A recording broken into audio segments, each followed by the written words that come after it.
Hello guys, welcome to my channel RS function. हाँ, कैसे हो गाइस? बहुत दिन बाद मिले। सॉरी इतना दिन क्या बोलते हैं गैप लेने के लिए, क्योंकि क्या बोलते हैं मेरी जो मैं जहाँ पर रहती हूँ वहाँ पर ना 3 दिन पूजा चल रही थी और ऊपर से ऊपर से बारिश आ गई। और क्या बोले यहाँ का ना, क्या बोलते हैं हमारे साउथ में यही इसी सीजन ना रेनी सीजन है, रेन का सीजन यानी कि बारिश का सीजन है। और ठंड भी लगती है इसी सीजन में। दोनों एक साथ आए तो बीमारी ना पड़े, ऐसा हो सकता है क्या? तो सच में ये दोनों एक साथ आ गए तो मेरा गला भी इतना खराब हो गया और मेरा तबीयत भी, इसलिए मैं चाहकर भी रिकॉर्डिंग नहीं कर पाई गाइस, क्योंकि मेरा आवाज इतना बुरी तरीके से आ गया था, मेरा गला भी इतना बैठ गया और मेरा काशी भी रुकने का नाम ही नहीं ले रहा था। तो मैं कैसे अपलोड कर पाती थी। चलो, बहुत हो गया। हाँ, अब हम आज आपके साथ एक न्यू एपिसोड स्टार्ट करते हैं गाइस। ये ना एक माफिया स्टोरी है क्योंकि किसी ने मुझे कहा कि वो नहीं माफिया स्टोरी चाहिए, इसलिए मैं माफिया स्टोरी लेकर आ रही हूँ। और हाँ, यहाँ पर ना बहुत लोग फंक्शन में माफिया स्टोरी लेकर आए हैं। पता नहीं मेरा स्टोरी उनकी तरह है या अलग है, फिर भी मैं सबसे डिफरेंट बनाने की कोशिश किया है। क्या बोलते हैं, कुछ पार्ट या कुछ सीन्स या एक साथ हो सकते हैं, सिमिलर हो सकते हैं, फिर भी ये स्टोरी डिफरेंट है गाइस, जो मैंने अपने तरीके से बनाई है। और हाँ, पहले ही बोल देती हूँ, कहानी एक्सप्लेन करने से पहले इसमें भी थोड़ा हट होगा गाइस, तो प्लीज़ ये मत कहना कि हाँ आप पिंक को हार्ट दिखा रही हो। नहीं नहीं गाइस, मैं किसी भी स्पेसिफिक पर्सन को कभी भी हार्ट नहीं करती हूँ।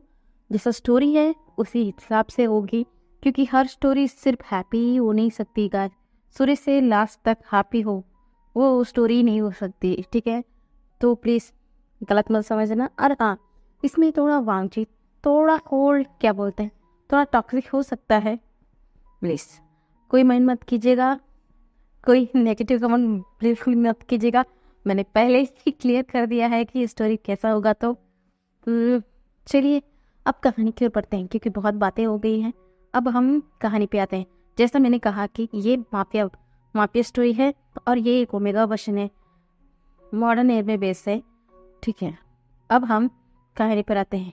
यहाँ पर ना 2 माफिया फैमिलीज हैं, एक वे फैमिली, दूसरा हमारा लैंड फैमिली।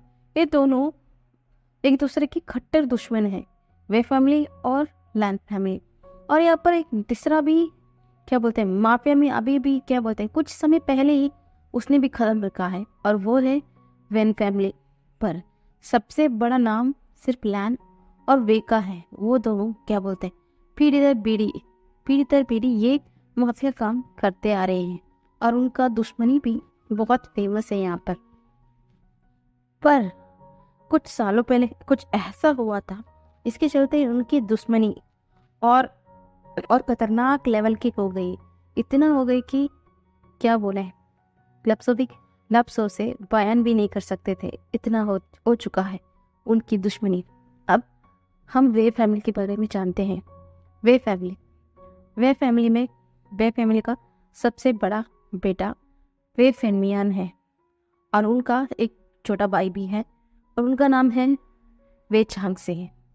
वो दोनों वे कपल का 2 अल्फा बेटे हैं, क्योंकि कुछ रीजन के चलते मिसेस और मिस्टर वे दोनों की डेथ हो चुकी है। इसके चलते अगला वारिस यानी कि वे फेनमियानी अब का माफिया है, और उनका भाई वे चांग से उनका साथ देते हैं इन सब में। और वे फेनमियान की एक वाइफ है, उनका नाम है मैडम यू। और वो अपने हस्बैंड से बहुत ज़्यादा प्यार करते हैं, और फेनमियान भी अपने वाइफ से बहुत ज़्यादा प्यार करते हैं। वो क्या बोलते हैं, कॉलेज टाइम से ही एक दूसरे से इतना प्यार करते हैं कि वो दोनों लव मैरिज किया था। और उनका एक ही लौता बेटा है, वो है जंगशा। अब दूसरा वे चांगसे की वाइफ है कांगसे सरन। उनका 2 बच्चे हैं, एक यानली है, दूसरा वेंग है। उनका 2 बच्चे हैं, पर ये तीनों बच्चे ओमेगा से। यहाँ पर ना क्या बोलते हैं, इस माफिया वर्ल्ड में ओमेगा या अल्फा ऐसा नहीं देखा जाता, क्योंकि दोनों टक्कर के होते हैं।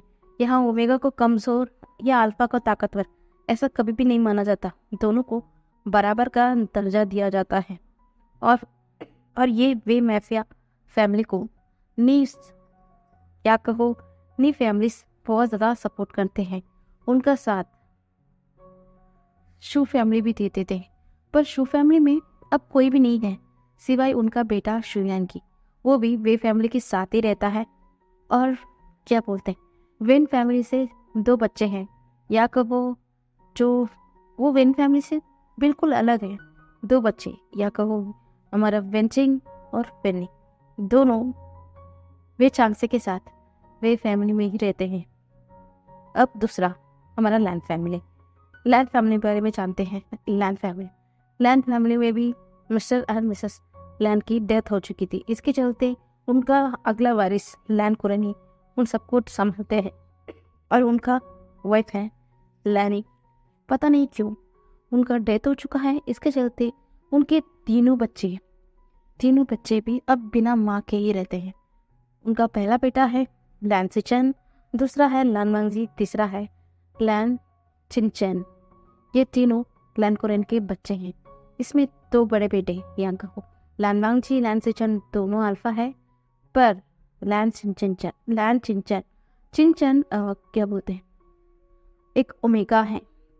और इनके साथ जिन फैमिली रहते हैं, और जिन फैमिली हमेशा लैन परिवार के बहुत करीब है और लॉयल भी रहा है। और इसमें पर इन दोनों के बीच में एक कॉमन है, वो है मो फैमिली हमेशा दोनों के बीच में क्या बोलते हैं, एक बैलेंस बनाया रखा। पहले से अभी तक वही थे, जो दोनों में जितना भी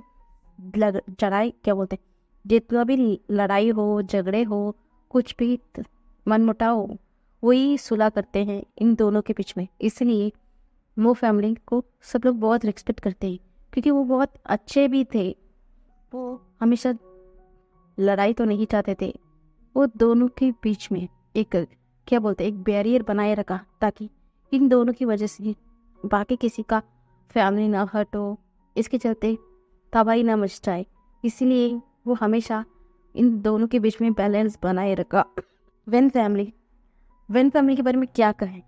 वेन रोहान क्या बोलते हैं, वो बहुत ही घटिया किस्म के इंसान है। वो बहुत ज़्यादा गलत कामों में साथ देते हैं, और उनका बेटा वेंचा हमेशा गलती करता है। फिर भी ये लोग अपना काम में कभी भी सफल नहीं हो पाए। इसका रीज़न है वे फैमिली और लैंड फैमिली, इनके चलते ये कभी भी कामयाबी नहीं हो पाए। ये हमेशा वे और लैंड्स को बर्बाद करना चाहते हैं। बस हमने पूरे फैमिली के बारे में देख लिया।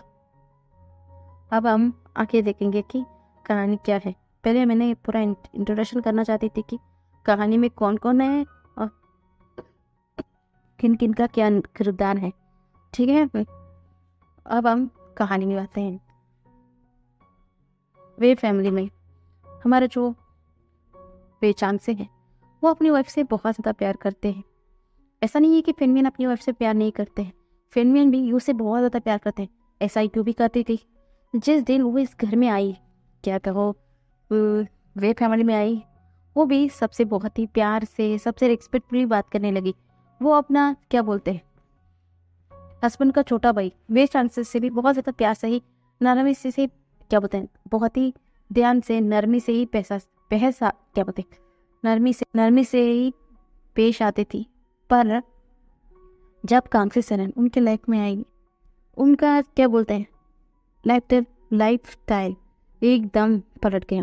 क्योंकि हमारा मैडम यू कितना भी सबसे प्यार से क्यों ना पेश आए, वो हमेशा सबसे शक्ति क्या बोलते, बहुत ज़्यादा शक्ति रखती थी, बहुत ज़्यादा सख्त रहती थी, सबसे बहुत ज़्यादा प्यारी बात नहीं करती थी। क्योंकि वो ये मानती थी कि ये माफिया फैमिली है, अगर कोई किसी से आप लाइटली या प्यार से बात करें, वो आपका फ़ायदा उठा लेंगे, आपका कमज़ोरी का फ़ायदा उठा लेंगे। इसलिए भले ही मैडम कितना भी अच्छा क्यों ना हो, फिर भी हमेशा से सबसे सख्त रखती थी। किसी से भी जितना चाहिए उतना ही बात करती थी। पर कांग्रेसन ऐसा नहीं थी, वो सबसे प्यार से बात करती थी। वो सच कहूँ तो ये माफिया वाफिया कभी भी नहीं चाहती थी। वो अपने हस्बैंड के साथ एक प्यार भरी जिंदगी चाहती थी। पर वो क्या कर सकती थी, उसका हस्बैंड का तो यही काम है, तो वो कभी भी ना नहीं करती थी। फिर भी वो हमेशा सबसे प्यार से ही पेश आती थी। इसके चलते मैडम यू को पसंद नहीं आती थी। मैडम यू हमेशा से क्या बोला करती थी कि ऐसा मत करो, ऐसा मत करो, पर कभी भी कांग्रेस ने उनकी बात सुनी ही नहीं। और अब ऐसा ही दिन बीतते लगा। पर जैसे जैसा कांग्रेस का बर्ताव था सबकी तरफ, इसके चलते क्या बोलते हैं, मैडम यू से भी ज़्यादा कांग्रेस को सब लोग रेस्पेक्ट और प्यार से पेश आते थे। मैडम यू भी क्या बोलते हैं, उनका माफिया किंग का वाइफ थी। हाँ, डरते थे, उसका रेस्पेक्ट करते थे डरते हुए, ना कि प्यार से। पर कांग्रेस को बहुत प्यार से एक्सपेक्ट करते थे। और ये धीरे धीरे क्या बोलते हैं, मैडम यू ने पहले इग्नोर किया, उससे बहुत बुरा लगा। उसके बाद उनके मन में जलन आने लगी, वो जलने लगी धीरे धीरे। कब उनका ये क्या बोलते हैं इग्नोरेंस धीरे धीरे जलन में और गुस्से में क्या बोलते नफरत में बदलने लगी, खुद वो ही नहीं जानती थी। और इसका और एक भी रीज़न है, क्योंकि उसके बाद थोड़ी समय बाद ही कांग्रेस सरन ने एक लड़की को जन्म दिया, उसका नाम यानली रखा। पर मैडम यू को शादी तो पेनविन से बहुत साल पहले हो चुकी थी, पर वो कभी भी कंसीव ही नहीं कर पाई। इसके चलते उन्हें बहुत ज़्यादा क्या बोलते बदनाम सब कुछ सुनना पड़ा था। और ये भी एक वजह है कि वो कांग्रेस से जलती है। और ऐसे ऐसा ही दिन बीतने लगा। उसके बाद क्या बोलते हैं बहुत ज़्यादा मिन्नतें, बहुत ज़्यादा प्रेयर्स, इसके बाद जाकर मैडम यू प्रेग्नेंट हुई। क्या बोलते हैं ये एक चमत्कारी था। और उसी वक्त हमारा जो कांसे भी प्रेग्नेंट थी, उनका भी डिलीवरी हुआ। तभी पता चला कि मैडम यू को एक बॉय ओमेगा बाय हुआ है और कांसे को भी एक ओमेगा बाय हुआ है। तो बहुत हैप्पी थे। तभी पुणे पता चला कि मैडम यू उसके बाद कभी भी कंसीव नहीं कर सकती है। फिर भी मैडम यू बहुत हैप्पी थी, क्योंकि उनके पास अपना एक बेटा तो है, यही सोचकर वो बहुत हैप्पी थी। पर जैसे जैसा दिन बढ़ने लगा, दिन बीतने लगे, कि फेनियन हमेशा उनके छोटे बेटा यानी कि कांसे की छोटे बेटा विंग से बहुत ज़्यादा लगाव रखते थे, अपना खुद का बेटा चंक्षा से भी ज़्यादा। और ये बात हमारे यू को बिल्कुल भी पसंद नहीं थी। उन्हें हमेशा गुस्सा आता था अपने हस्बैंड के ऊपर। वो ऐसा कैसे कर सकते हैं, हमारे पास अपना खुद का बेटा होते हुए भी क्यों फेनमियन हमेशा विंग को इतना ज़्यादा लाड प्यार करते हैं, उन्हें पसंद नहीं था।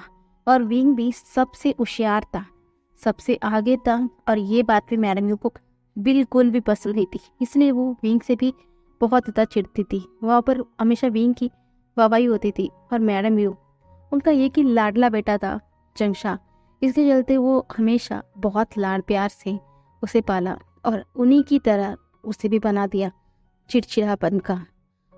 उसके मन में भी हमेशा विंग के लिए नफरत बना दिया, एक ईर्ष्या क्या कहूँ जलन, ऐसा भावना विंग के लिए बना दिया है।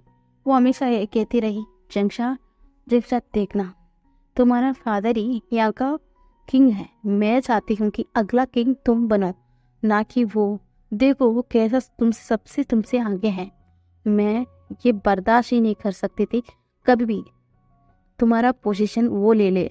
मैं नहीं जानती चंक्षा तुम क्या करोगे, तो मैं यही चाहूँगी तुम्हारा फादर का पोजीशन तुम ही ले, ना कि वे उशन।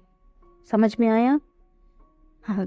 तभी चंक्षा बोलता है, ठीक है मॉम, ऐसा कभी भी नहीं होगा, फादर के बाद उस गति तो मेरा ही होगा। यही सोचकर वो बड़ा होते लगा। फिर भी उसका सोच के सुनते वो कभी भी अपना ब्रदर विंग की तरह इतना काबिल तो नहीं हो पाया। फिर भी वो हमेशा छेड़छाड़ करता रहता है, वो हमेशा ये दिखाया करता है कि वो सबसे काबिल है। फिर भी सच्चाई क्या है वो फेनमियन अच्छे से जानते थे। फिर भी वो कुछ नहीं कहते थे। ऐसा नहीं है कि वो चंक्षा से प्यार नहीं करते, वो उनका खुद का बेटा है, क्यों नहीं प्यार करेंगे।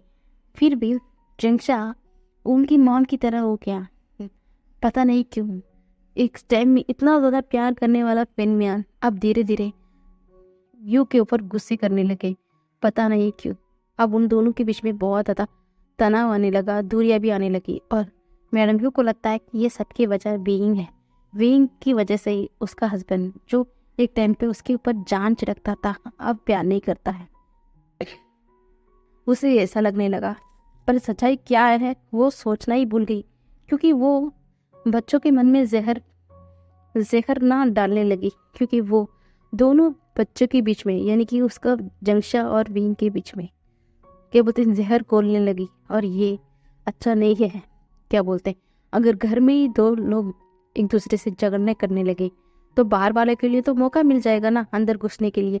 यही बात हमारा फेनमियान उसे समझाते समझाते थक गए, पर मैडम यू की कभी भी इस सब को ध्यान ही नहीं किया। वो कभी भी सबको इग्नोर करते रही।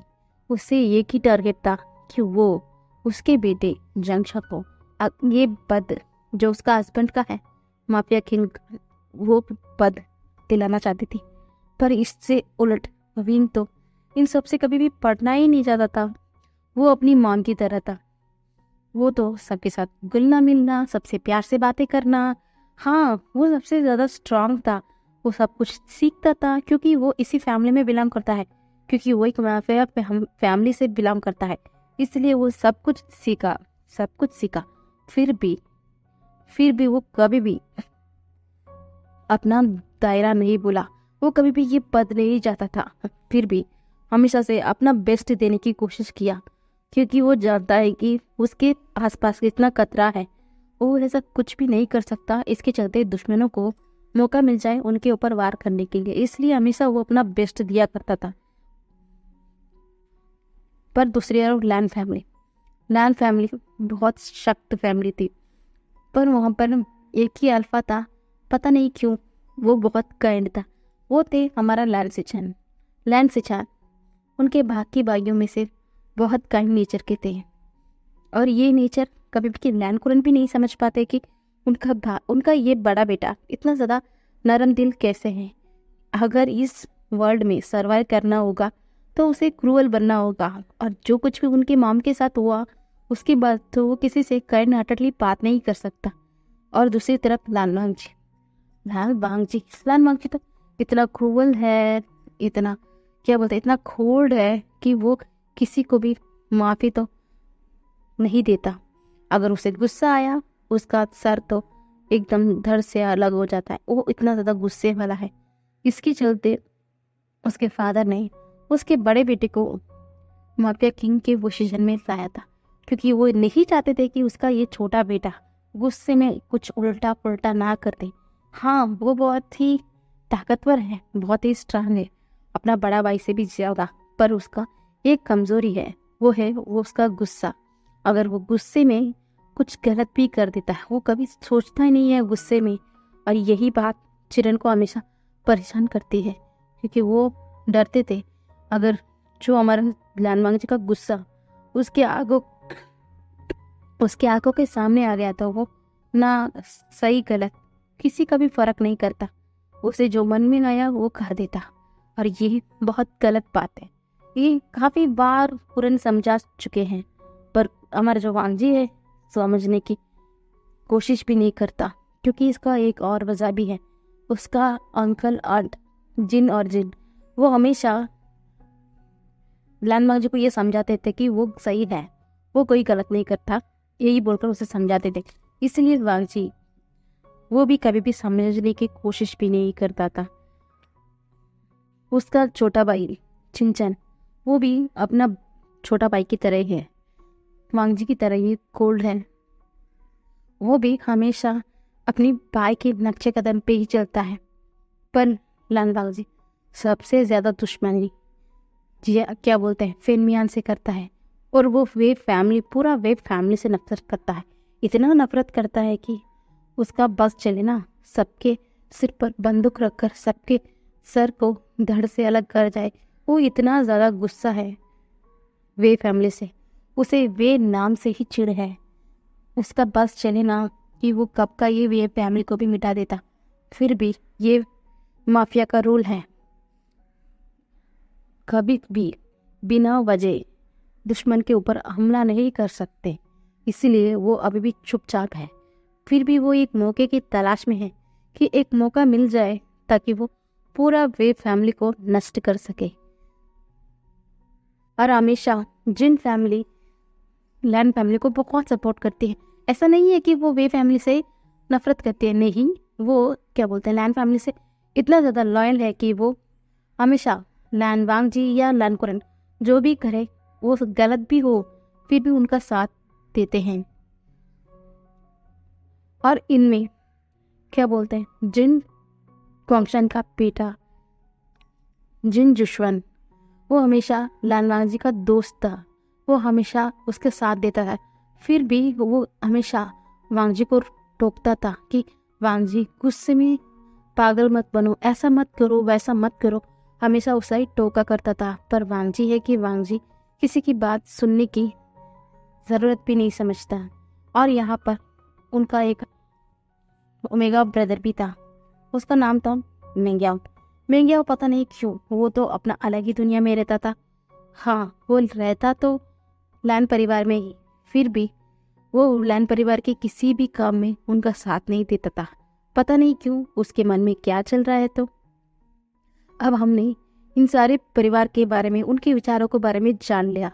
हम कल से ये पूरा स्टोरी शुरू करेंगे। अब बिल्कुल मुझसे नहीं हो पा रहा है गाइस, मुझे बहुत ज़्यादा खांसी आ रही है। Bye bye.